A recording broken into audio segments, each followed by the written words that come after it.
Şehzadeye layıqdır balam, sənsə yazıq bir adi fəhlə adam.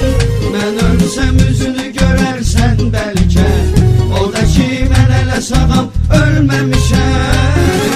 Bağışlayın, kasıbın sevməyə haqqı yoxdur, mən bilməmişəm. Bağışlayın, mən ara qızıl zara düzün valə gəlməmişəm. Bağışlayın, bağışlayın. Sevməyə haqqı yoxdur, mən bilməmişəm. Bağışlayın, mən ara qızını zara düzün vanə gəlməmişəm. Bağışlayın, bağışlayın.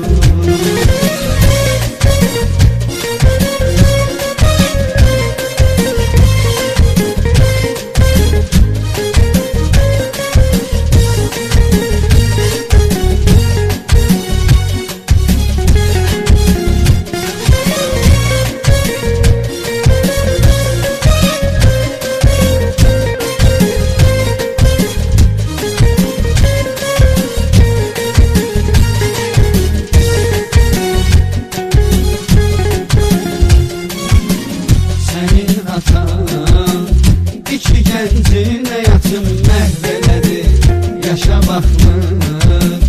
Böyük insan nə böyük səhv elədi, sənin atan.